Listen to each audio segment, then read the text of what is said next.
Chers frères et sœurs, Assalamu alaykum wa rahmatullah wa barakatuh. Mes frères et sœurs musulmans, on est déjà dans les 10 premiers jours de Dhul Hijjah. Oui, le temps s'écoule à une vitesse phénoménale, et nous y sommes. C'est une réalité que nous devons regarder en face avec gravité et enthousiasme. Souvent, la communauté musulmane attend avec une immense ferveur le mois béni de Ramadan. Et c'est une excellente chose. Mais beaucoup commettent l'erreur de négliger cette période-ci, alors que les textes authentiques nous révèlent une vérité extraordinaire. Le prophète Muhammad, que la paix et le salut soient sur lui, a dit qu'il n'y a pas de jour où les actions vertueuses sont plus aimées d'Allah que ces 10 jours-ci. Les compagnons ont alors demandé, « Pas même le djihad dans le sentier d'Allah ?» Oh, qui dit ça ? Et le prophète a répondu, « Pas même le djihad, sauf un homme qui sortirait en y engageant sa personne et ses biens, et qui ne reviendrait avec rien de tout cela. » Réfléchissez à l'impact de ces paroles. Cela signifie que la petite action que vous faites aujourd'hui, qu'il s'agisse d'un sourire, d'une formule de rappel ou d'une prière surérogatoire, a un poids spirituel plus lourd auprès de votre Créateur que si elle avait été accomplie à n'importe quel autre moment de l'année. Nous sommes dans les jours les plus grandioses de l'univers. Le simple fait de réaliser que nous y sommes déjà doit provoquer en nous un électrochoc. Que vous soyez actuellement loin de la pratique ou déjà très investi, ces jours sont votre bouée de sauvetage, un accélérateur de récompense sans équivalent.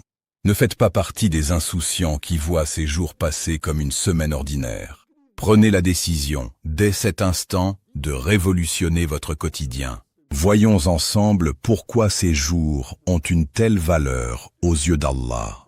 Pour bien agir, il faut d'abord comprendre la valeur de ce que l'on a entre les mains. Pourquoi ces 10 jours de Dhul Hijjah sont-ils si importants? Quel est leur secret? Tout d'abord, il faut savoir qu'Allah subhanahu wa ta'ala a juré par ces jours dans le Coran.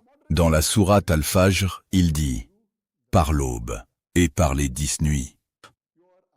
Les plus grands exégètes du Coran, à l'instar d'Ibn Abbas, ont confirmé que ces 10 nuits désignent explicitement les 10 premiers jours de Dhul Hijjah. Lorsqu'Allah, le créateur de l'univers, prête serment par une portion du temps, c'est pour attirer l'attention de l'humanité sur la sacralité et l'importance absolue de ce moment. De plus, les savants expliquent que la supériorité de cette décade vient du fait qu'elle est le seul moment de l'année où se regroupent simultanément les plus grands piliers de l'islam. Pensez-y. Vous y trouvez la prière, qui est quotidienne, l'aumône, que l'on peut multiplier, le jeûne, qui est fortement recommandé, et enfin, le Hajj, le grand pèlerinage à la Mecque, qui ne peut se dérouler à aucun autre moment de l'année. C'est cette convergence unique d'adoration majeure qui confère à cette période sa lumière et sa puissance spirituelle. C'est un espace-temps où les bénédictions descendent en continu sur la terre. Que vous soyez à la Mecque en train d'accomplir les rituels du pèlerinage, ou que vous soyez chez vous, dans votre quotidien, la sacralité du temps est la même pour tous. Allah a fait de ces jours un cadeau universel pour toute la communauté. Comprendre cela change radicalement notre perspective. On ne traverse pas ces jours par habitude, on les aborde avec la conscience aiguë d'être invité à une table de générosité divine exceptionnelle. Voyons maintenant les priorités pratiques pour honorer cette invitation. Maintenant que nous avons établi l'importance théologique de cette période, la question essentielle que chaque musulman doit se poser est « Que faire concrètement ?» Ma méthode est toujours de commencer par les fondations. On ne peut pas construire les murs d'une maison si les fondations sont fragiles ou inexistantes. En islam, la fondation absolue après la foi, ce sont les obligations strictes, les faraïd, la toute première chose à faire, la plus importante et la plus aimée d'Allah, est de sécuriser vos 5 prières quotidiennes. Vous devez les prier à l'heure, sans aucun retard, avec une concentration maximale. Pour les hommes, faites l'effort immense d'accomplir ces prières en congrégation à la mosquée. Si vous aviez l'habitude de négliger le Fajr ou de regrouper vos prières le soir par paresse, utilisez ces 10 jours pour briser cette mauvaise habitude. Il n'y a aucun sens à vouloir faire des prières de nuit ou des lectures prolongées du Coran si la structure de base, les 5 rendez-vous obligatoires avec Allah, est délaissée. Ensuite, le deuxième pilier de l'action durant ces jours est l'abstention totale du péché. On oublie souvent que faire le bien commence par arrêter de faire le mal. Purifiez votre quotidien. Préservez votre langue de la médisance, de la calomnie et des disputes futiles. Protégez vos yeux des regards illicites sur les écrans ou dans la rue. Éloignez votre cœur de la jalousie et de la rancœur. Considérez cette période comme une cure de désintoxication spirituelle complète. Si vous combinez une discipline de fer sur vos prières obligatoires avec un barrage hermétique contre les péchés commis par vos membres, vous aurez déjà accompli un pas de géant. C'est sur ce socle purifié et solide que nous allons pouvoir ajouter les joyaux des traditions prophétiques, à commencer par une adoration particulièrement puissante. Le jeûne. Une fois les obligations sécurisées, l'une des meilleures actions à accomplir durant ces 10 jours est le jeûne. C'est une sunna hautement recommandée de jeûner les 9 premiers jours de Dhul Hijjah. Pourquoi le jeûne? Parce que le jeûne est une adoration secrète entre le serviteur et son créateur. Il brise l'orgueil de l'ego, purifie le corps et élève l'âme à un niveau de vigilance spirituelle supérieur. Si vous en avez la capacité physique, jeûnez ces 9 jours. Si votre emploi du temps ou votre santé ne vous le permet pas, vous devez absolument, sous aucun prétexte, manquer le 9e jour. Le jour d'Arafat. Le jour d'Arafat est le cœur vibrant de cette décade. C'est le jour où les pèlerins se rassemblent sur le mont Arafat pour supplier Allah. Pour ceux qui ne font pas le pèlerinage, le prophète nous a laissé un cadeau extraordinaire. Il a affirmé que le jeûne du jour d'Arafat expie les péchés de l'année précédente et de l'année à venir. Réfléchissez à l'immensité de cette miséricorde. Une seule journée de jeûne, environ une quinzaine d'heures d'effort, et Allah, dans sa générosité infinie, efface 2 années entières de vos manquements, de vos erreurs et de vos fautes mineures. C'est un ratio de gain spirituel qu'aucun esprit humain ne peut concevoir matériellement. Bloquez dès maintenant cette date dans votre calendrier. Préparez votre famille, motivez vos enfants, organisez vos repas pour que cette journée d'Arafat soit vécue avec une dévotion totale. C'est un jour d'exaucement des prières, un jour où Allah libère un nombre incalculable de ses serviteurs du feu de l'enfer. Soyez au rendez-vous de ce pardon global. Et pour accompagner ce jeûne, il y a une action simple, accessible à tous, à chaque seconde. Faire vibrer votre langue par le rappel d'Allah. Qu'est-ce qu'Allah nous demande de faire de manière intensive pendant que nous traversons ces journées? Il nous demande de le mentionner et de le glorifier. Dans la sourate Al-Hajj, Allah dit « Et pour invoquer le nom d'Allah aux jours fixés ». Ces jours fixés sont précisément les 10 premiers jours de Dhul Hijjah, la sunna la plus accessible. Que vous soyez au travail, dans les transports, en train de cuisiner ou de vous reposer, c'est le dhikr, le rappel d'Allah. Le prophète a dit, multipliez-y le talil, le takbir et le tahmid. Vous devez faire vibrer votre cœur et votre langue en répétant Subhanallah, gloire à Allah, Alhamdulillah, louange à Allah, La ilaha illallah. Il n'y a de divinité d'autre qu'Allah. Et Allahu Akbar. Allah est le plus grand. Les compagnons du prophète prenaient ce commandement tellement au sérieux qu'Ibn Omar et Abu Huraira sortaient spécialement dans les marchés publics uniquement pour réciter le takbir à voix haute. Ils ne cherchaient pas à acheter ou à vendre. Il voulait simplement réveiller l'insouciance des gens pour que tout le marché se mette à glorifier Allah en écho. La formule traditionnelle à répéter sans relâche est Allahu Akbar, la ilaha illallah, Allahu Akbar, walillahil hamd. En proclamant que Dieu est plus grand, vous rappelez à votre esprit que vos soucis, votre business, votre fatigue et ce bas monde sont minuscules face à sa majesté. Faites de votre voiture, de votre salon, de votre bureau, un espace de glorification. Ne laissez pas le silence s'installer. Remplissez l'atmosphère de ces louanges divines, car chaque lettre prononcée durant cette période sacrée voit sa récompense multipliée au-delà de ce que vous pouvez imaginer. Au-delà du jeûne et des paroles de rappel, ces 10 jours de Dhul Hijjah exigent de nous une manifestation concrète de notre foi à travers la générosité matérielle. C'est le moment idéal pour multiplier la sadaqa, l'aumône surérogatoire. Si vous avez déjà versé votre zakat obligatoire, c'est excellent. Mais ne vous arrêtez pas là. Donnez selon vos moyens, même s'il s'agit d'une petite somme quotidienne. Le prophète a enseigné que l'aumône ne diminue en rien la richesse. Au contraire, elle la purifie et la croît. Dans le contexte de ces 10 jours sacrés, l'impact de votre don est démultiplié. Recherchez les nécessiteux, soutenez les veuves, les orphelins ou financez des projets d'utilité publique pour la communauté.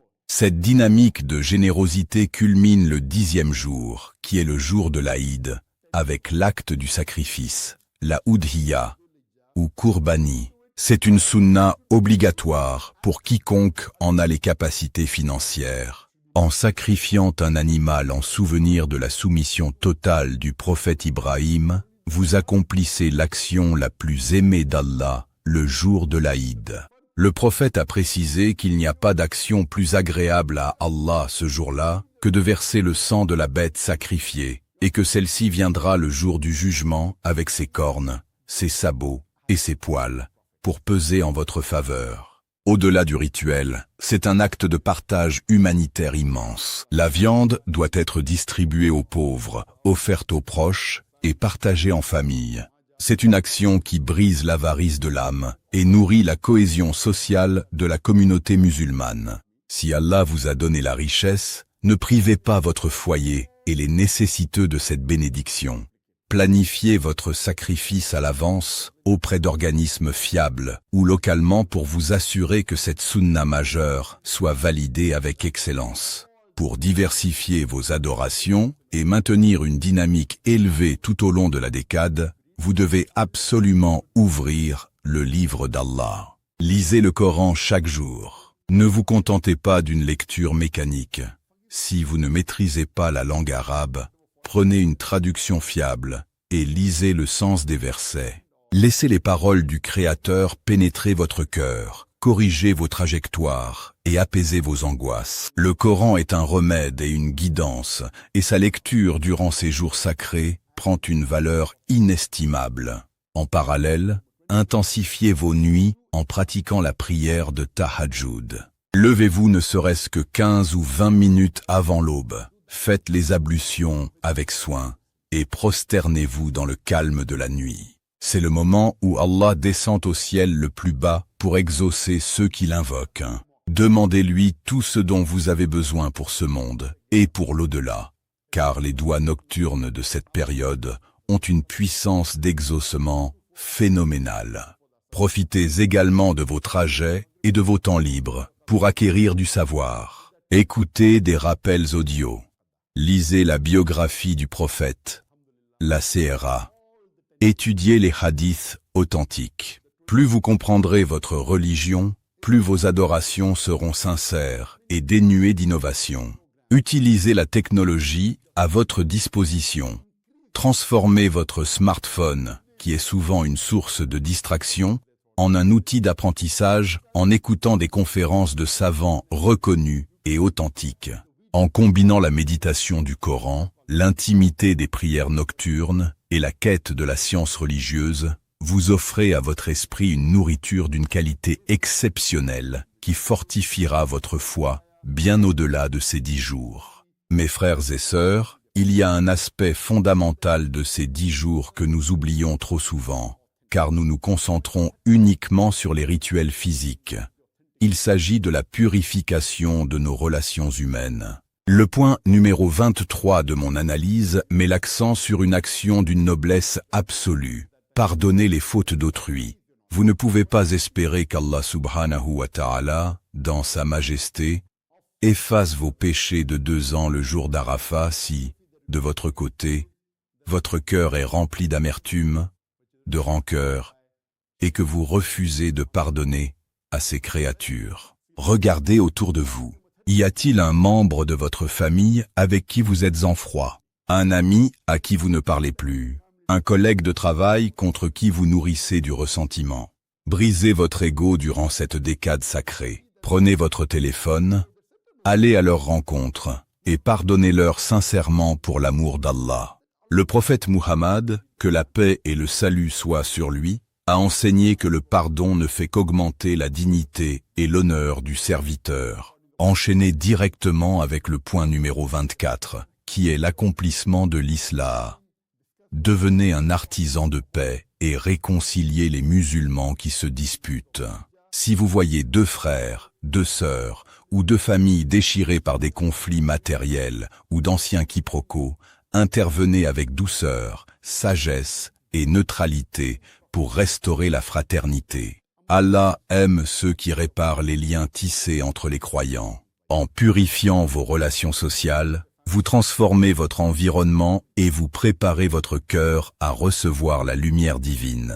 Un cœur lourd de haine ne peut pas s'élever correctement dans l'adoration. Faites de ces 10 jours un moment de paix globale, où le pardon vertical que vous demandez à Dieu se reflète dans le pardon horizontal que vous accordez aux hommes.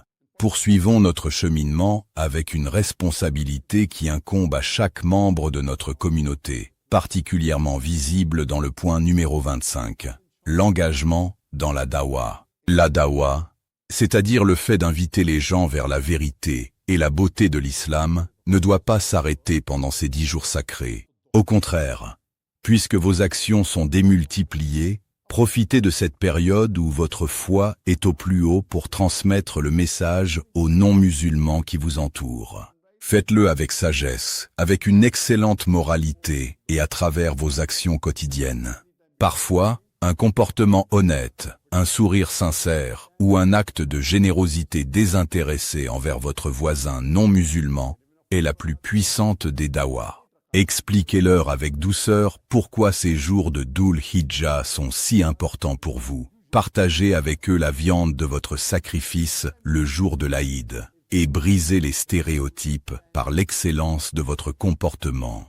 En parallèle, pour parfaire cette dimension prophétique, le point numéro 26 nous pousse à faire revivre les sunnah gaïr mu'akkada, ces prières et ces traditions que le prophète faisait occasionnellement, mais qui rapportent des récompenses immenses si elles sont accomplies avec sincérité durant cette décade. Ne négligez aucune action, aussi petite soit-elle, qu'il s'agisse de prier 4 rakats avant l'asr, de faire revivre une formule de rappel spécifique au réveil, ou d'appliquer méticuleusement les règles de bienséance prophétique dans votre manière de manger et de saluer. Chaque sunnah oubliée que vous ressuscitez aujourd'hui dans votre quotidien est une preuve d'amour vibrante que vous envoyez à votre Créateur et à son messager. C'est en cumulant ces efforts constants sur le plan du comportement, de la transmission et de la tradition que vous atteindrez l'excellence spirituelle recherchée avant la clôture de ces jours bénis.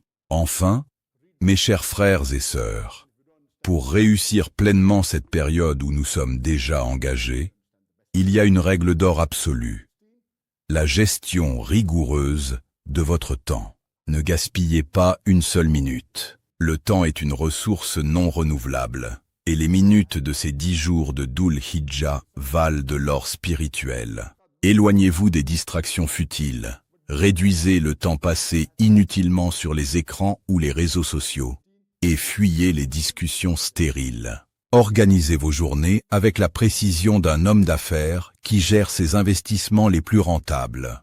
Intégrez votre famille dans cette dynamique. Ne faites pas l'erreur de vous isoler totalement. Le prophète a enseigné que le meilleur d'entre vous est celui qui est le meilleur envers sa famille. Réunissez votre épouse, vos enfants, vos parents. Partagez des rappels avec eux, lisez le Coran ensemble, motivez-les pour le jeûne d'Arafat et préparez l'Aïd dans une ambiance de piété et non dans une frénésie de shopping matérialiste. Tout au long de ces journées, affichez un comportement irréprochable. Soyez joyeux, souriant, bienveillant et propagez la paix autour de vous. L'islam n'est pas une religion de dureté, c'est une voie de miséricorde. Votre bon comportement envers les créatures est l'une des actions les plus lourdes sur la balance le jour du jugement. En conclusion, mes frères et sœurs musulmans, rappelez-vous, nous sommes déjà dans les 10 premiers jours de Dhul Hijjah. Les portes du pardon sont grandes ouvertes, les récompenses sont démultipliées. Ne laissez pas passer cette chance unique de vous racheter et de vous élever auprès d'Allah subhanahu wa ta'ala. Je prie le Tout-Puissant d'accepter nos actions, de pardonner nos péchés et de nous guider sur le droit chemin. Wa akhiru dawana anil hamdulillahi rabbil alamin.